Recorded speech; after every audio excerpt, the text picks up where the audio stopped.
Bonjour. Je voulais parler un petit peu avec vous parce qu'aujourd'hui nous sommes le 13 novembre. Vous le savez, nous avons entendu ce matin à la radio ce triste anniversaire des événements du Bataclan, des cafés, de tout ce qui s'est passé à Paris ce soir-là. Et bien sûr, pour moi aussi, c'est un triste anniversaire. Et c'est aussi un moment important parce que c'est un moment qui a marqué un changement pour moi dans ma pratique et dans l'approche avec la Sangha, parce que c'est un moment où nous nous sommes retrouvés tous avec cette question, que faire? En tant que pratiquant de la voie du Bouddha, face à ce qui s'est passé, face à ce qui continue à se passer, bien sûr, pour nous, euh, que faire? Hum, Je dois faire un petit détour personnel pour expliquer. Ce soir-là du 13 novembre, j'étais à Paris parce que le lendemain, le samedi, c'était notre journée de retraite mensuelle que nous faisons à Paris dans un petit dojo près de Nation. Et moi, j'habite près de Charonne, à Bastille. Et donc ce soir-là, on a entendu les bruits, tout ça, et puis les gens ont commencé à m'appeler pour savoir si tout allait bien, parce que j'habitais dans ce quartier-là. Bon. Euh, et le lendemain matin, la police avait demandé de ne pas sortir de bonne heure parce qu'on ne savait pas encore ce qui se passait. Mais comme moi j'avais cette journée dans le dojo, que c'est moi qui ai les clés, je me suis dit je ne voudrais pas qu'il y ait des personnes qui arrivent et qui restent dehors. Donc j'y vais. Et donc je suis montée en vélo jusqu'à Nation en passant devant les cafés qui avaient été touchés dans un pari extrêmement étrange, je veux dire. Et je suis arrivée en pensant qu'il n'y aurait personne, parce qu'en plus les stations de métro étaient fermées, les RER, tout ça. Et en fait, petit à petit, presque toutes les personnes du groupe, en tout cas toutes celles qui le pouvaient matériellement, sont arrivées. Bon, c'était un petit groupe, mais on était, je ne sais plus, 15 à 20 personnes. Et ça nous avait semblé vraiment important de nous réunir. Les gens avaient eu vraiment beaucoup de mal et s'étaient donné du mal pour pouvoir venir jusque-là. Et nous avons parlé, bien sûr, on était vous vous en souvenez, on était dans la sidération devant ce qui s'était passé, on était dans les peurs, on était vraiment très très bouleversés. Et donc nous avons parlé, et puis au bout d'un moment, nous nous sommes assis en zazen. Et ça m'a semblé vraiment tellement important parce qu'on a senti qu'il y avait quelque chose en nous qui retombait. Et donc à partir de là, nous sommes partis sur la question que faire. Il y avait bien sûr tout un tas de réponses. Il y a des gens qui sont partis de bonne heure plus tôt pour aller donner leur sang, pour aller dans les hôpitaux, etc. Donc il y avait tout un tas de réponses concrètes comme ça, qui sont importantes, bien sûr. Mais il y avait aussi la question que moi, spécialement en tant que monastique, je me posais à savoir quelle est la réponse que nous, on peut donner face à un événement pareil. Ça ne peut pas être une réponse juridique, ça ne peut pas être une réponse sociétale, ça peut... Voilà, quelle est la réponse? Et je me suis, pour cette recherche, cette réflexion, ce qui m'a semblé dès le départ vraiment fondamental, c'était Zazen. Donc nous avons fait Zazen cette journée-là, et puis j'ai proposé aux personnes qui étaient là, et ensuite j'ai écrit aux autres personnes qui travaillent avec moi, de nous retrouver le soir à 20h pour un moment de Zazen partagé. C'était pas encore les écrans autant, il y avait, bon, si j'ai pas pensé, ou personne n'a pensé à YouTube, à tout ça, mais on savait que le soir à 20h, on se retrouvait pour partager ce moment ensemble dans le silence et pour revenir à nous-mêmes au milieu de tout ce qui se passait. Et bon, petit à petit, on a espacé parce que bien sûr, les personnes reprennent leur vie et sont occupées. Mais je cherchais comment garder cette idée de pratique ensemble. Et en fait, ça a donné naissance à nos deux rencontres, Pleine Lune, Lune Nouvelle à Uposatha. Euh, et c'est resté comme un questionnement pour moi. Que faire devant cette catastrophe, devant les catastrophes qui nous atteignent dans notre vie personnelle ou surtout là, en l'occurrence, dans notre vie générale, mondaine avec les autres. Et je me suis souvenue d'un moment très important en Chine, dans la fameuse période des Tang, la période d'or du Zen, etc. Euh, il y a eu une dizaine d'années de guerre civile. On est au 8e siècle à peu près. Il y a une dizaine d'années de guerre civile et la guerre civile entraîne bien sûr, les champs ne sont plus cultivés, des famines, des épidémies. Et au bout de, je ne sais plus, une dizaine d'années, il y a 2 personnes sur 3 du pays qui étaient mortes. On peut imaginer ce qu'était le désastre et ce que c'était que de sortir et de marcher et de trouver tout en ruine et de trouver tout en friche et de trouver des cadavres partout. Et, et devant ça, on ne pouvait pas rester sur son coussin dans son temple. Il y avait une réponse à donner aux personnes. Et à ce moment-là, il y avait déjà un poète qui était un des grands poètes de l'époque des Tang. Alors, encore une fois, j'aime pas le mot poésie, j'aime pas le mot poète non plus. Du Fu.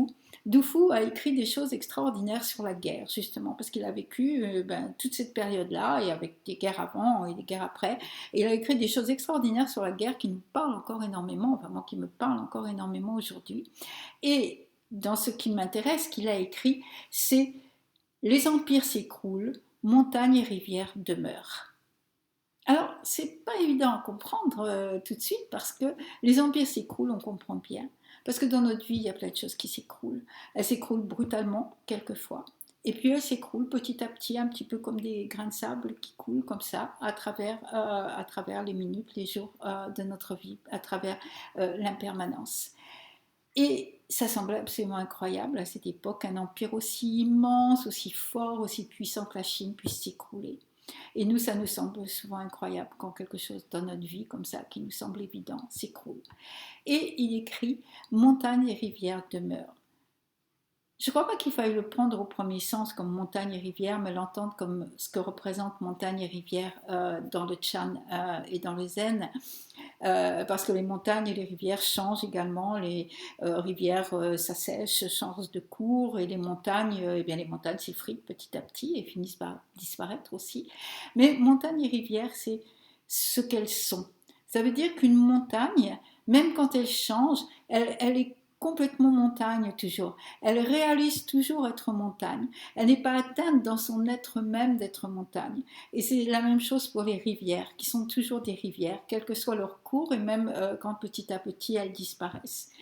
Et la question, je crois, que pose Du Fu, c'est comment faisons-nous, nous, en tant qu'êtres humains, quand nous sommes confrontés à ce qui s'écroule, comment est-ce que nous faisons pour conserver notre être humain complet, c'est-à-dire notre nature d'être humain, et pour le Chan, pour le Zen, pour le bouddhisme, notre nature de Bouddha, notre nature lumineuse, notre esprit clair et transparent. Comment faisons-nous pour conserver tout ça, pour que cela demeure quand toutes les choses s'écroulent?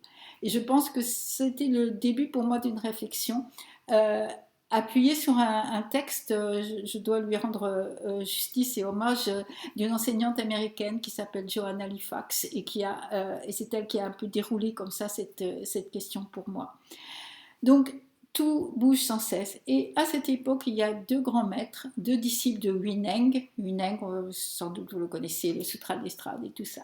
Et il a 2 grands disciples, un Mazu qui va être un des grands disciples de l'école Rinzai, et l'autre c'est Kitoki Sen, l'auteur du Sandokai, qui va être une des grandes figures de l'école Soto. Et donc ces 2 enseignants, ces 2 maîtres ont eu à répondre dans une période aussi dramatique à cette question: que faire? Comment, dans tout ce chamboulement et dans toute cette douleur, comment exprimer pleinement sa nature de Bouddha? Et Sekito Kisen va donner une réponse qui est: tourner sa lumière vers l'intérieur et voir clairement sa véritable nature. C'est un peu difficile pour nous à entendre, je crois, parce que nous sommes une société du faire, nous sommes une société du concret. Nous comprenons bien que nous allons aider les autres, que nous allons donner, que nous allons partager et tout ça c'est indispensable. Mais ce que dit Sekito Kisen, c'est que nous devons chercher, en tant que pratiquants de la voie du Bouddha, comment nous allons faire apparaître notre véritable nature. Parce que c'est lorsque nous sommes dans cette véritable nature que nous pouvons être vraiment un avec les autres. Et que pour faire apparaître cette véritable nature, c'est Zazen. Parce que Zazen, c'est faire. Ce n'est pas une chose impassible comme ça. Ce n'est pas... vous savez... Je suis un peu gênée, j'utilise le mot zazen parce que je suis un peu gênée avec le terme méditation qu'on trouve partout, un peu dans tous les magazines, dans tout ça. Euh, Parce que la méditation, elle a pour se détendre, pour se calmer, pour etc. Je trouve ça très bien. J'ai pas de problème avec ça. Mais Zazen, notre pratique, celle dont parle Sekito Kitsen, faire apparaître sa propre lumière, on parle d'autre chose. On parle d'être un avec. On parle de non-différenciation, de non-séparation. Et c'est à partir de là que nous allons vraiment pouvoir nous tourner vers les autres. Parce que ce sont des périodes d'obscurité. Cette Chine des Tang avec ses guerres et ses drames sont une période d'obscurité. Nous traversons aussi. Alors, quelqu'un m'a fait un reproche un peu l'autre jour, mais il avait raison. Nous ne sommes pas que dans une catastrophe, heureusement, mais il y a des périodes d'obscurité en nous et à l'extérieur. Et à ce moment-là, nous faisons apparaître notre propre lumière. Et faire apparaître de la lumière, c'est ajouter un peu de lumière dans le monde. Et Sekito Kisen dit le véritable enfer, c'est vous servir de votre propre pratique pour fuir le monde. Et ça, je trouve ça vraiment intéressant. Alors, bien, maintenant on ne peut pas dire qu'on va vraiment fuir le monde dans notre propre pratique, encore que ce soit tentant. Quand le monde est si difficile, nous avons envie peut-être de nous asseoir, de fermer tout, de nous mettre dans une chambre, de s'asseoir sur un coussin et puis de ne plus penser à rien. Mais ça, c'est pas Zazen. Zazen, c'est toujours une ouverture, c'est toujours une lumière. Et en plus, je crois que maintenant, je pense que la plupart des personnes qui fuient le monde, elles le fuient plutôt comme ça, sur leur téléphone portable, à travers les réseaux sociaux. Et ça aussi, c'est étouffer un peu sa propre lumière.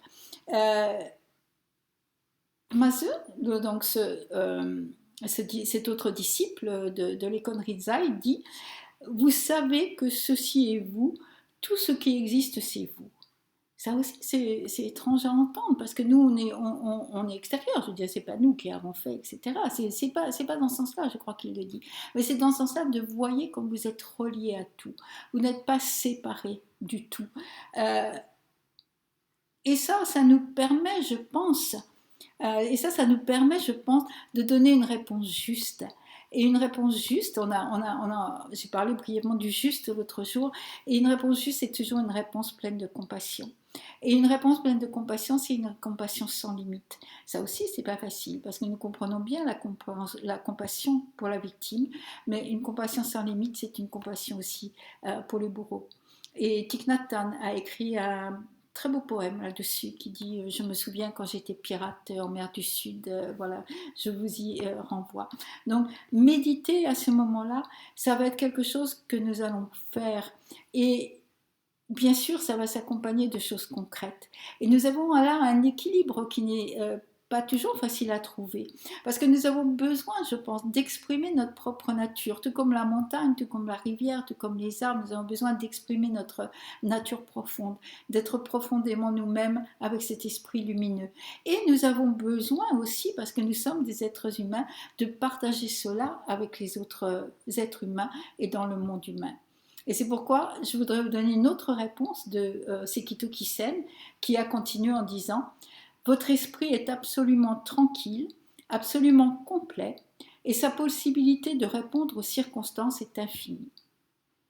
Lorsque nous sommes dans notre propre nature, lorsque nous sommes vraiment nous-mêmes, non pas nous-mêmes en tant que moi Joshin, mais nous-mêmes en tant qu'être humain, nous-mêmes en tant que lumière et compassion, si je pourrais dire, alors il n'y a rien qui puisse, comment dire, il n'y a aucune circonstance dans laquelle nous ne pourrions pas donner une réponse juste. Je ne suis pas en train de dire qu'on est tout puissant, je ne suis pas en train de dire qu'on va pouvoir régler les problèmes du monde, pas du tout. Bien sûr, ça serait. Mais je me souviens, ça m'avait frappé une phrase de Mère Teresa qui disait nous ne pouvons pas faire de grandes choses, mais nous pouvons faire des petites choses avec beaucoup d'amour. Et je pense que c'est ça, de cela, pardon, dont parle Sekito Kisen, c'est que nous allons faire, mais notre pratique de zazen, c'est aussi un faire.